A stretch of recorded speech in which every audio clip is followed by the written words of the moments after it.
ನಿಜಕ್ಕೂ ಅಕ್ಷಯ ತೃತೀಯದ ದಿನ ನಾವು ಚಿನ್ನ ತೆಗೆದುಕೊಳ್ಳಲೇಬೇಕಾ? ಅಕ್ಷಯ ತೃತೀಯದ ಮಹತ್ವವೇನು? ದಯಮಾಡಿ ತಿಳಿಸ್ಕೊಡಿ. ಮೊಟ್ಟ ಮೊದಲನೇದಾಗಿ ಅಕ್ಷಯ ತೃತೀಯ ಅನ್ನುವಂಥದ್ದು ಏನು ವಿಶೇಷ? ಅಕ್ಷಯ ಅಂದ್ರೇನು? ಈ 3 ದಿನವನ್ನ 3.5 ಮುಹೂರ್ತವು ಅಂತ ಹೇಳ್ತದೆ. ಅಂದ್ರೆ ಇದಕ್ಕೆ ಯಾವ ಒಂದು ದೋಷವೂ ಇಲ್ಲದೆ ಇರುವಂತಹ ಮುಹೂರ್ತಗಳು ಅಂತ ಇದನ್ನ ಉಲ್ಲೇಖ ಮಾಡಿದ್ದಾರೆ. ಅಕ್ಷಯ ತೃತೀಯ ಅಂದ್ರೆ ಏನು? ಏನನ್ನ ತೆಗೆದುಕೊಳ್ತೀವಿ ಅದಲ್ಲ, ಏನನ್ನ ಕೊಡ್ತೀವೋ ಅದು ವೃದ್ಧಿ ಆಗ್ಬೇಕು.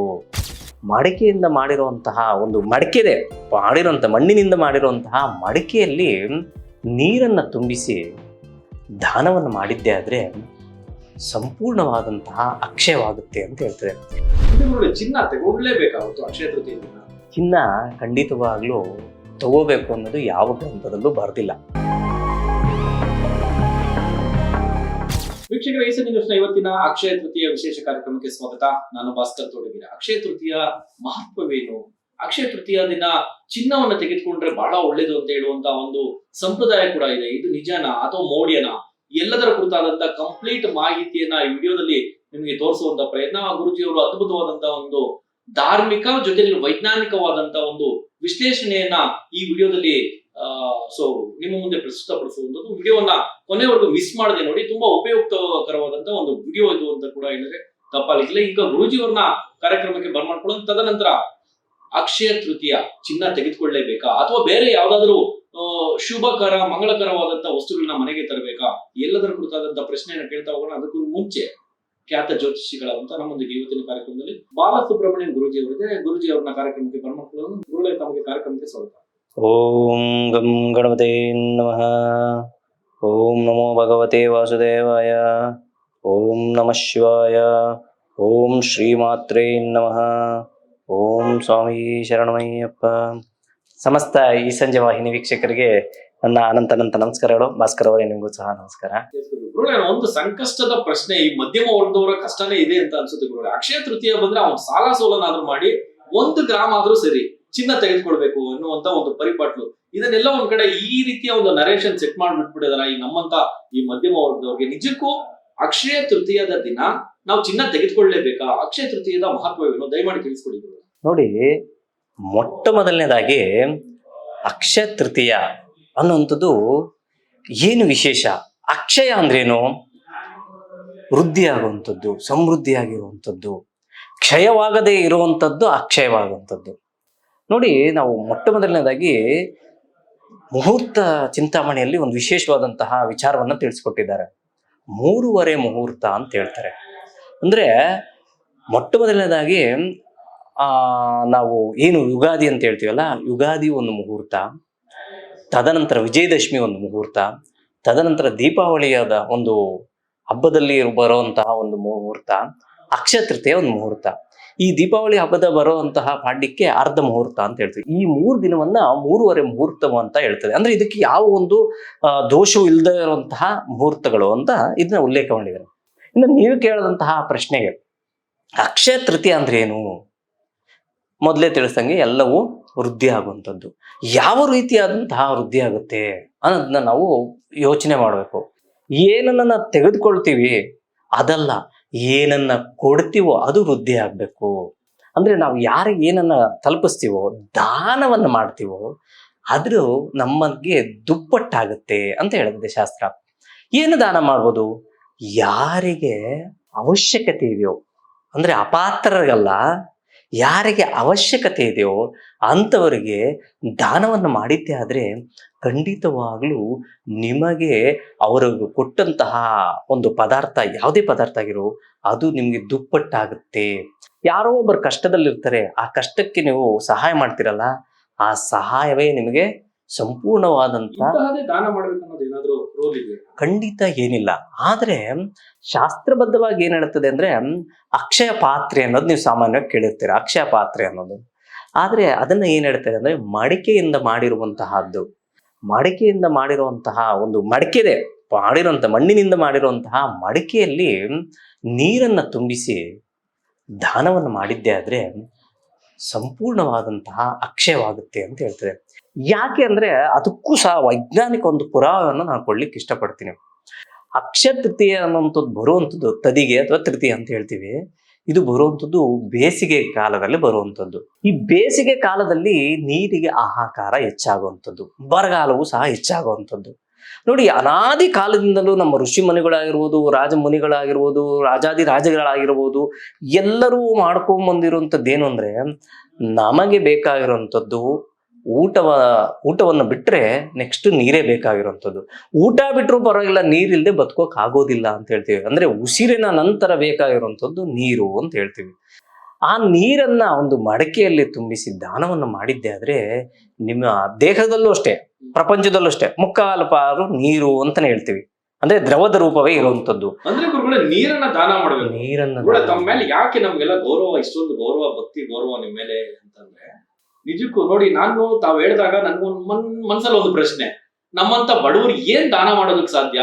ನಾನೇ ಬೇಡವಂತ ಕೈ ನಾನು ಹೆಂಗ್ ನೀಡೋದಕ್ ಸಾಧ್ಯ ಅಂತ ನಾನೇ ಪ್ರಶ್ನೆ ಕೇಳ್ಕೊಂಡಂತ ಸಂದರ್ಭದಲ್ಲಿ ತಾವು ಸೂಚಿಸ್ತೀರಿ, ಬಡವ ಕೂಡ ನೀರನ್ನ ದಾನ ಮಾಡೋದಕ್ಕೆ ಶಕ್ತನಿದಾನಲ್ಲ. ಎಲ್ಲರೂ ಮಾತುಗಳು ಎಲ್ಲರೂ ಸಹ ಮಾಡೋದು. ನೋಡಿ, ಅದಕ್ಕೊಂದು ವಿಶೇಷ ಏನಂದ್ರೆ, ಪಂಚಭೂತಗಳಿಂದ ಮಾಡಿರುವಂತಹ ಮಣ್ಣಿನ ಮಡಕೆ ಎಲ್ಲವೂ ಸೇರಿರ್ತದೆ ಮಣ್ಣಿನ ಮಡಕೆಯಲ್ಲಿ.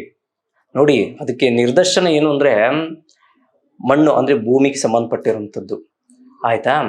ಅದನ್ನ ಕಾಯಿಸ್ತಾರೆ, ಅಲ್ಲಿ ಬೆಂಕಿ ಬರುತ್ತೆ, ಅಂದ್ರೆ ಬೆಂಕಿಗೆ ಸಂಬಂಧಪಟ್ಟಿರುವಂಥದ್ದಾಯ್ತು. ಆ ಒಳಗಡೆ ಹಾಲು ಇರ್ತದೆ, ಅದು ಗಾಳಿಗೆ ಸಂಬಂಧಪಟ್ಟಿರುವಂಥದ್ದು. ನೀರು ತುಂಬಿಸ್ತೀವಿ, ಅದಕ್ಕೆ ನೀರಿನ ಸಂಬಂಧಪಟ್ಟಿರುವಂಥದ್ದು. ಇದಿಷ್ಟರ ಜೊತೆಗೆ ಸೇರಿ ನಾವು ದಾನವನ್ನು ಮಾಡಿದ್ದೆ ಆದ್ರೆ ಪಂಚಭೂತಗಳನ್ನೇ ನಾವು ದಾನ ಮಾಡಿದಷ್ಟು ಖುಷಿ ಅಲ್ಲವೇ? ಇದಕ್ಕಿಂತ ಇನ್ನೇನು ಬೇಕು ನಾವು? ಅದು ಕೊಡಿ, ಇದು ಕೊಡಿ, ಮೆಟೀರಿಯಲ್ ಲೈಫ್ ಬೇಡ. ಯಾವತ್ತೂ ಅಷ್ಟೇ ಮನುಷ್ಯನಿಗೆ ಬೇಕಾಗಿರುವಂಥದ್ದು ಪ್ರಮುಖವಾಗಿ ನೀರು. ಈ ಬಿಸಿಲುಗಾಲದಲ್ಲಿ ಆ ನೀರನ್ನ ದಾನವನ್ನು ಮಾಡಿದ್ದೆ ಆದ್ರೆ ನಮ್ಮ ದೇಹದಲ್ಲಿ ನೀರು ಹಿಂಗೋಗೋದಿಲ್ಲ. ಹೆಂಗಾಗ್ಬಿಟ್ಟಿದೆ ನೋಡಪ್ಪ ವ್ಯಕ್ತಿ ಅಂತಾರೆ, ನಾವು ಯಾವ್ದು ಏನೆಲ್ಲ ಹಿಂಕೊಂಡು ಹೋಗ್ಬಿಟ್ಟಿದ್ದೇನೆ. ಒಂದು ನೆಲ ನೋಡ್ತೀವಿ, ಅಯ್ಯೋ ಪಾಪ ಬರಡು ಭೂಮಿ, ನೆಲ ಎಲ್ಲ ಹಿಂಗೋಗ್ಬಿಟ್ಟಿದೆಯಪ್ಪ ಅಂತ ಹೇಳ್ತಾರೆ. ಏನ್ ಬೇಕಾಗತ್ತೆ ಅವಾಗ ಮನುಷ್ಯನಿಗೆ? ಭೂಮಿಗೆ ಏನ್ ಬೇಕಾಗುತ್ತೆ? ನೀರು ಬೇಕಾಗುತ್ತೆ. ಆ ಕಾರಣದಿಂದ ದಯವಿಟ್ಟು ನೀರು, ಮಡಕೆ ಸಿಗ್ಲಿಲ್ಲ ಅಂದ್ರೂ ಪರವಾಗಿಲ್ಲ, ಅಟ್ಲೀಸ್ಟ್ ಯಾರಿಗ ಅರ್ಥ ಬೇಕು ಅಂದವ್ರಿಗೆ ಒಂದು ಗ್ಲೀಸ್ ನೀರು ಕೊಡುವಂತ ಪ್ರಯತ್ನ ಮಾಡಿ, ತುಂಬಾ ಒಳ್ಳೇದಾಗುತ್ತೆ. ಇದು ಪ್ರಮುಖವಾಗಿ ಬೇಕಾಗಿರುವಂತ ಪದಾರ್ಥ. ಇನ್ನು ಚಿನ್ನ ತಗೊಳ್ಳೇಬೇಕಾಗುತ್ತೆ ಅಕ್ಷಯ ತೃತೀಯ ದಿನ. ಚಿನ್ನ ಖಂಡಿತವಾಗ್ಲೂ ತಗೋಬೇಕು ಅನ್ನೋದು ಯಾವ ಗ್ರಂಥದಲ್ಲೂ ಬರ್ದಿಲ್ಲ. ನೋಡಿ, ಒಬ್ಬ ವ್ಯಕ್ತಿ ಏನಿಲ್ಲ, ಒಂದು ಮಗು ಆಗಿರ್ಬೋದು, ಒಬ್ಬ ದೊಡ್ಡ ವ್ಯಕ್ತಿ ಆಗಿರ್ಬೋದು, ಯಾವುದೇ ಒಬ್ಬ ವಿಚಾರವನ್ನ ಮಾತಾಡ್ಬೇಕಾದ್ರೆ ಚಿನ್ನದಂತ ಮಾತಾಡ್ಬಿಟ್ನಪ್ಪ ಅಂತಾರೆ. ಆ ಮಗು ನೋಡಪ್ಪ ಚಿನ್ನು ಅಂತ ಕರೀತಾರೆ, ಚಿನ್ನ ಅಂತ ಕರೀತಾರೆ. ಯಾವುದೇ ಒಂದು ವಿಚಾರ ತಗೊಳ್ಳಿ, ಅದಕ್ಕೆ ಯಾವ ವ್ಯಕ್ತಿ ಅಥವಾ ಯಾವ ವಸ್ತುವನ್ನ ನಾವು ಪ್ರೀತಿಸ್ತೀವೋ ಅದನ್ನ ಚಿನ್ನ ಅಂತ ಹೇಳ್ತೀವಿ ಅಲ್ವಾ? ಆ ಕಾರಣದಿಂದ ಈ ವಸ್ತುವಿಗೆ ಮೆಟೀರಿಯಲ್ ಲೈಫ್ ಅಂತ ಏನ್ ಹೇಳ್ತೀವಿ, ಆ ವಸ್ತುವಿನ ನಾವು ಪ್ರೀತಿಸೋದ್ರಿಂದ ಆ ಚಿನ್ನವನ್ನೇ ಖರೀದಿ ಮಾಡಬೇಕು ಅನ್ನೋಂಥದ್ದು ಜನಕ್ಕೆ ಅಭಿಪ್ರಾಯ. ಆದ್ರೆ ಎಲ್ಲೂ ಬರ್ದಿಲ್ಲ ಚಿನ್ನ ತೆಗೆದುಕೊಳ್ಬೇಕು, ಬರ್ದಿಲ್ಲ. ಇದು ಏನ್ ಗೊತ್ತಾ? ಇಲ್ಲ ಇಲ್ಲ ಇಲ್ಲ, ಎಲ್ಲೂ ಬರ್ದಿಲ್ಲ. ಯಾಕೆ ಬರ್ದಿಲ್ಲ ಅನ್ನೋದು ಸಹ ಹೇಳ್ತೀನಿ ಕೇಳಿ. ಚಿನ್ನ ಅನ್ನೋಂಥದ್ದು ವ್ಯಕ್ತಿಗೆ ಯಾವ ರೀತಿಯಲ್ಲೂ ಉಪಯೋಗ ಬರಲ್ಲ.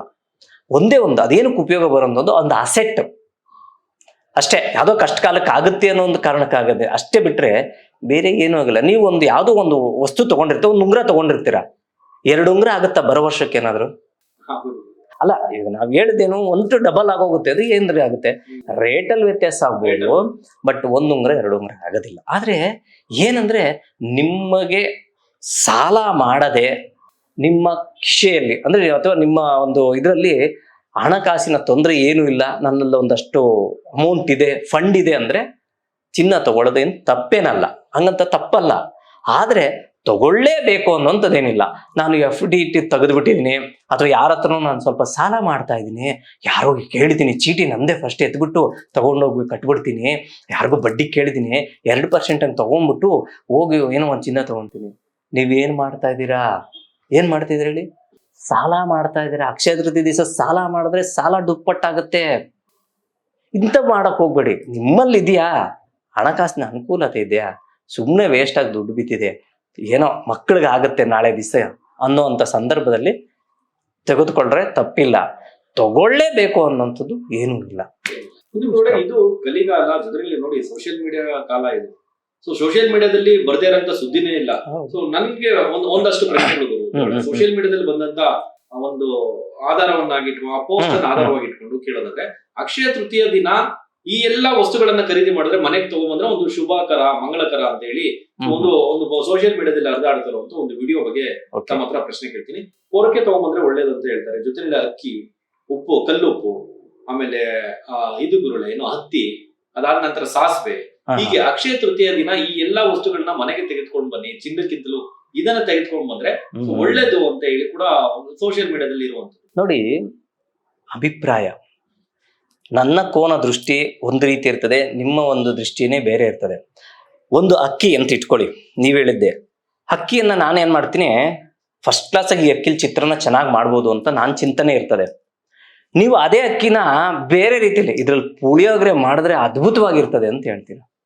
ಮತ್ತೊಬ್ರು ಏನ್ ಹೇಳ್ತಾರೆ, ಇದು ಪೊಂಗಲ್ಗೆ ಮಾಡ್ಸಿರೋ ಅಕ್ಕಿ ಅಂತ ಹೇಳ್ತಾರೆ. ಇನ್ನೊಬ್ರು ಪಲಾವ್ ಮಾಡ್ಸಿರೋ ಅಕ್ಕಿ ಅಂತ ಹೇಳ್ತಾರೆ. ಒಂದ್ ಅಕ್ಕಿನ ಇಟ್ಕೊಂಡು 5ರಿಂದ 8 ಪದಾರ್ಥಗಳನ್ನ ನಾವು ಓಡಾಡಿಸ್ತಾ ಇದೀವಿ.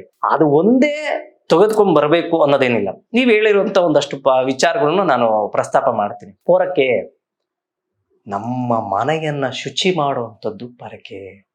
ಆ ಕಾರಣದಿಂದ ಪೊರಕೆಯನ್ನು ತಂದ್ರೆ ಒಳ್ಳೆಯದು. ಮನೆಯ ಬೇಕಾಗಿರುವಂಥದ್ದು ಪೊರಕೆ ಆಗಿರೋದ್ರಿಂದ ಪೊರಕೆ ತಂದ್ರೆ ತಪ್ಪೇನಿಲ್ಲ, ತಗೊಂಡ್ಬರ್ಬೋದು. ಆದ್ರೆ ಪೊರಕೆಯನ್ನು ಇಡುವಂತ ಸ್ಥಳವೂ ಸಹ ಮುಖ್ಯವಾಗಿರ್ತದೆ. ಆ ನಿಟ್ಟಿನಲ್ಲಿ ಪೊರಕೆಯನ್ನು ತಂದು ನೀವು ಮನೆಯಲ್ಲಿ ಇಡ್ಬೋದು. ನಂತರ ಅಕ್ಕಿ ಹೇಳಿದ್ರಿ, ಅನ್ನ ದೇವರಿಗಿಂತ ಇನ್ನೂ ದೇವರಿಲ್ಲ ಅಂತ ಹೇಳ್ತಾರೆ. ಅನ್ನವೇ ದೇಹ, ಅನ್ನವೇ ಪ್ರಾಣ ಅಂತ ಹೇಳ್ತೀವಿ. ಆ ಅನ್ನಕ್ಕೆ ಬೇಕಾಗಿರುವಂತ ಅಕ್ಕಿ ತೆಗೆದುಕೊಂಡ್ಬಂದ್ರೆ ಒಳ್ಳೇದೇ, ಏನು ಸಮಸ್ಯೆ ಇಲ್ಲ. ಯಾಕಂದ್ರೆ ದೇಹದಲ್ಲಿ ಪುಷ್ಟಿ ಬೇಕು, ಕ್ಯಾಲರೀಸ್ ಬೇಕು ಅನ್ನೋಕ್ಕೋಸ್ಕರ ವೈಜ್ಞಾನಿಕವಾಗಿ ಬೇಕೇ ಬೇಕು. ರುಚಿ, ದೇಹಕ್ಕೆ ನೀವು ಎಷ್ಟೇ ಸ್ವೀಟ್ ತಿನ್ನಿ, ಯಾರನ್ನ ಕೇಳಿದ್ರು ಉಪ್ಪು ಅಂದ್ರೆ ರುಚಿ ಅಂತ ಹೇಳ್ತಾರೆ. ಸ್ವೀಟ್ ನಾವು ರುಚಿ ಅಂತ ಹೇಳಲ್ಲ, ಬಟ್ ಉಪ್ಪಿಗೆ ಮಾತ್ರನೇ ರುಚಿ ಅಂತ ಹೇಳ್ತಿರ್ತೀವಿ. ಉಪ್ಪಿಗೆ ನೋಡಿ, ಆದರೆ ಅದೇ ಉಪ್ಪಿನಲ್ಲಿ ನಮ್ಮ ದೇಹದಲ್ಲಿರುವಂತ ನಕಾರಾತ್ಮಕ ಶಕ್ತಿಯನ್ನು ದೂರ ತಳ್ಳುವಂತ ಒಂದು ಪವರ್ಫುಲ್ ಆದಂತ ಅಂಶ ಇರ್ತದೆ. ನಮ್ಮ ದೃಷ್ಟಿ ತೆಗೆದುಕೊಳ್ಳೋಕೋಸ್ಕರ ಸಹ ನಾವು ಉಪ್ಪನ್ನು ಉಪಯೋಗಿಸ್ತೀವಿ. ತದನಂತರ ಸಾಸಿವೆಯು ಸಹ ಅದೇ ರೀತಿ ದೃಷ್ಟಿ ತೆಗೆಯೋದಕ್ಕಾಗಿರ್ಬೋದು. ನಮ್ಮ ಈಗ ಅದು ನಾರ್ತ್ ಇಂಡಿಯಾ ಕಡೆ ತುಂಬಾ ಸಾಸಿವೆ ಎಣ್ಣೆಯನ್ನು ಉಪಯೋಗಿಸ್ತಾರೆ. ಸಾಸಿವೆ ಎಣ್ಣೆಯಿಂದ ದೀಪವನ್ನು ಅಂಟಿಸುವಂಥದ್ದು. ನೀವು ಹತ್ತಿ ಹೇಳಿದ್ರಲ್ಲ, ದೀಪದ ಬೆಳಕು ಬರಬೇಕು ಅಂದ್ರೆ ಹತ್ತಿ ಅತಿ ಮುಖ್ಯವಾಗುತ್ತೆ. ಆ ಕಾರಣದಿಂದ ಹತ್ತಿಯನ್ನ ನಾವು ಉಪಯೋಗಿಸಿ. ಅನಾದಿ ಕಾಲದಲ್ಲಿ ಏನ್ ಮಾಡ್ತಿದ್ರು, ಹತ್ತಿಯಿಂದನೇ ಬಟ್ಟೆಯನ್ನು ನೇಯ್ತಿದ್ರು. ಆ ತರ ಕಾಟನ್ ಡ್ರೆಸ್ ಹಾಕೊಂತಿದ್ದು. ಆ ಕಾರಣದಿಂದ ಮಾನವನ್ನು ಮುಚ್ಚಲಿಕ್ಕೆ ಆ ಕಾಟನ್, ಅದೇ ರೀತಿ ದೀಪದ ಬೆಳಕನ್ನು, ದೇವರನ್ನು ನೋಡ್ಲಿಕ್ಕೆ ಬೆಳಕು ಬೇಕು. ಆ ಬೆಳಕು ದೀಪದಿಂದ ಬರಬೇಕು. ಆ ದೀಪಕ್ಕೆ ಹತ್ತಿ ಬೇಕು. ಈ ಏನು ಸಾಸಿವೆ ಎಣ್ಣೆ ಹಾಕಿ ಆ ದೀಪವನ್ನು ನೋಡುವಂಥದ್ದು, ದೇವರನ್ನು ನೋಡುವಂತ ಪ್ರಯತ್ನ ಆಗಿನ ಕಾಲದಲ್ಲಿ ಮಾಡ್ತಿದ್ರು. ಈ ಕಾರಣದಿಂದ ಇಷ್ಟು ವಸ್ತುಗಳು. ಇದ್ರ ಬಿಟ್ಟು ಕನ್ನಡಿ ತಗೊಬನ್ನಿ ಅಂತ ಹೇಳ್ತಾರೆ, ತುಂಬಾ ಒಳ್ಳೇದು. ಸಾಕಷ್ಟು ವಿಚಾರಗಳಿರ್ತದೆ. ಮನೆಗೆ ಯಾವ್ದನ್ನು ಒಳ್ಳೇದನ್ನ ನಿಮ್ಗೆ ಶಕ್ತರಿದ್ರೆ ತೆಗೆದುಕೊಂಡ್ಬಂದ್ರೆ ತಪ್ಪೇನಿಲ್ಲ. ಸುಮಾರು ಕೆಲವೊಂದ್ ಕಡೆ ಏನ್ ಹೇಳ್ತಾರೆ, ಲವಂಗ ತಗೊಬನ್ನಿ, ಏಲಕ್ಕಿ ತಗೊಬನ್ನಿ, ಡ್ರೈ ಫ್ರೂಟ್ಸ್ ತಗೊಬನ್ನಿ, ಇವೆಲ್ಲ ತಗೊಬನ್ನಿ ಅಂತ ಹೇಳ್ತಾರೆ. ನಿಮ್ಮ ಒಂದು ದೇಹಕ್ಕೆ ಬೇಕಾಗುವಂಥದ್ದು, ನಿಮ್ಮ ಮನೆಗೆ ಏನ್ ಬೇಕಾಗುತ್ತೋ ಅದು ತಗೊಬಂದು ಏನಾದ್ರಲ್ಲಿ ತಪ್ಪೇನಿಲ್ಲ. ಗುರುಗಳು, ಇನ್ನು ಕಡೆಯದಾಗಿ ಅಕ್ಷಯ ತೃತೀಯದ ಮಹತ್ವ ಮತ್ತು ಅದರ ಆಚರಣೆ ಕುರಿತು ಹೇಳೋದಾದ್ರೆ, ಅಕ್ಷಯ ತೃತೀಯ ಪ್ರಮುಖವಾಗಿ ಎಲ್ಲರೂ ದಾನವನ್ನು ಮಾಡುವಂಥದ್ದು ಮಹತ್ವ ಅತಿ ಮುಖ್ಯ. ಮತ್ತೆ ಮುಹೂರ್ತದಲ್ಲಿ ಅತಿ ವಿಶೇಷವಾದಂತಹ ಮುಹೂರ್ತ ಅಂದ್ರೆ ತಮ್ಮ ವೈಯಕ್ತಿಕ ಜಾತಕಕ್ಕೆ ಅನುಗುಣವಾಗಿ, ಜೊತೆಗೆ ತಮ್ಮ ತಾರಾಬಲ ಅನುಗುಣವಾಗಿ ಅವತ್ತು ಮುಹೂರ್ತ ನಿರ್ಣಯ ಮಾಡಿದ್ರೆ, ಗುದ್ಲಿ ಪೂಜೆ ಮಾಡಿದ್ವಿ ಅಂತಾರೆ, ಶಂಕುಸ್ಥಾಪನೆ ಮಾಡಿದ್ವಿ ಅಂತಾರೆ, ಗೃಹ ಪ್ರವೇಶಗಳು ಮಾಡಿದ್ವಿ ಅಂತಾರೆ. ಎಲ್ಲ ವಿಚಾರಗಳಿಗೆ ಇದನ್ನ ಅವರ ಒಂದು ತಾರಾಬಲದ ಅನುಗುಣವಾಗಿ ಸಹ ನಾವು ಶುಭಕರವಾದಂತಹ ಮುಹೂರ್ತವನ್ನು ಕೊಡಬಹುದು. ಇನ್ನ ಮಿಕ್ಕ ಎಲ್ಲ ವಿಚಾರಗಳಿಗೂ ಎಲ್ಲವೂ ಅಕ್ಷಯವಾಗಲಿ ಅನ್ನೋ ಒಂದು ವಿಚಾರವನ್ನು ಸಹ ಈ ಅಕ್ಷಯ ತೃತೀಯ ಆಗುತ್ತೆ. ಆ ಕಾರಣದಿಂದ ಎಲ್ಲರೂ ನಿಷ್ಕಲ್ಮಶವಾದಂತಹ ಭಾವನೆಗಳನ್ನ ಇಟ್ಕೊಳ್ಳುವಂಥದ್ದು ತುಂಬಾ ಮುಖ್ಯ. ಅಕ್ಷಯವಾಗಬೇಕು, ನಮ್ಮ ಯಾವುದು ಚಿಂತನೆಗಳ ಅಕ್ಷಯವಾಗಬೇಕು, ನಮ್ಮ ಆಲೋಚನೆಗಳ ಅಕ್ಷಯ ಆಗಬೇಕು, ನಮ್ಮ ಮಾಡುವಂಥ ಕೆಲಸಗಳೆಲ್ಲ ಅಕ್ಷಯವಾಗುವಂಥದ್ದು. ಯಾವ ಕೆಟ್ಟ ಕೆಲಸ ಮಾಡಿದ್ರು ಅದು ಅಕ್ಷಯವಾಗಬಾರದು, ಯಾವ ಒಳ್ಳೆ ಕೆಲಸ ಮಾಡ್ತೀವೋ ಅದು ಅಕ್ಷಯವಾಗಬೇಕು. ಈ ನಿಟ್ಟಿನಲ್ಲಿ ನಾವು ಏನು ಮಾಡ್ತೀವೋ ಅದೇ ಒಂದು ಒಳ್ಳೆ ಶುಭಕರವಾದಂಥದ್ದು, ಅದೇ ಅಕ್ಷಯ ತೃತೀಯವಾದಂಥದ್ದು. ಇಷ್ಟೊತ್ತು ನಮ್ಮ ವೀಕ್ಷಕರಿಗೆ ವೈಜ್ಞಾನಿಕವಾಗಿ, ಜೊತೆಗೆ ಧಾರ್ಮಿಕ, ಜೊತೆಗೆ ವೈಜ್ಞಾನಿಕವಾಗಿ ಅಕ್ಷಯ ತೃತೀಯದ ಮಹತ್ವ ಮತ್ತು ಆಚರಣೆ ಕುರಿತು ಬಹಳ ಅದ್ಭುತವಾಗಿ ನಮ್ಮ ವೀಕ್ಷಕರಿಗೆ ತಾವು ತಿಳಿಸ್ಕೊಟ್ರಿ. ತಮಗೆ ಧನ್ಯವಾದಗಳು. ನಮಸ್ಕಾರ. ನಮಸ್ಕಾರ. ಎಸ್, ನೋಡಿದ್ರಲ್ಲ ವೀಕ್ಷಕರೇ, ಬಹಳ ಒಂದ್ ರೀತಿ ವೈಜ್ಞಾನಿಕವಾದಂತ ಕಾರಣ. ಗುರುಗಳು ಹೇಳಿದ್ರು ಪ್ರಾರಂಭದಲ್ಲಿ ಮಾತನಾಡ್ತಾ ದಾನ ಮಾಡಿ ಒಳ್ಳೇದು ಅಂತೇಳಿ. ದಾನನ ಅರೆ ನಮ್ಮಂತ ಮಧ್ಯಮ ವರ್ಗದವರು ಬಡವ ಏನ್ ದಾನ ಮಾಡೋದಕ್ಕೆ ಸಾಧ್ಯ ಅಂತೇಳಿ ಪ್ರಶ್ನೆ ಮಾಡಿದಂತ ಸಂದರ್ಭದಲ್ಲಿ ಇಲ್ಲ, ನೀರನ್ನ ದಾನ ಮಾಡಿ ಎನ್ನುವಂತ ಮಾತನ್ನ ಗುರುಗಳು ಅದಕ್ಕೆ ವೈಜ್ಞಾನಿಕ ಕಾರಣವನ್ನು ಕೂಡ ಕೊಟ್ಟರು. ಜೊತೆಲಿ ಚಿನ್ನವನ್ನ ಸಾಲ ಮಾಡಿ ಚಿನ್ನ ತೆಗೆದುಕೊಳ್ಳುವಂತ ಅವಶ್ಯಕತೆ ಇಲ್ಲ. ಮಂಗಳಕರವಾದಂತ ನಿಮ್ಮ ಶಕ್ತಿಯ ಅನುಸಾರವಾಗಿ ಮನೆಗೆ ಒಂದಷ್ಟು ಉಪಯುಕ್ತವಾದಂತ ವಸ್ತುಗಳನ್ನ ಅವತ್ತು ತೆಗೆದುಕೊಂಡು ಬನ್ನಿ ಎನ್ನುವಂತ ಅದ್ಭುತವಾದಂತ ಒಂದು ಸಂದೇಶವನ್ನ ಇವತ್ತು ಗುರುಗಳು ನೀಡಿರುವಂತದ್ದು. ಸ್ನೇಹಿತರೆ, ಇಂತಹದೇ ಮತ್ತಷ್ಟು ಲೇಟೆಸ್ಟ್ ಅಪ್ಡೇಟ್ ಸುದ್ದಿಗಳಿಗಾಗಿ ನೋಡ್ತಾ ಇರಿ. ಇದು ಸಮಸ್ತ ಕನ್ನಡಿಗರ ಧ್ವನಿ.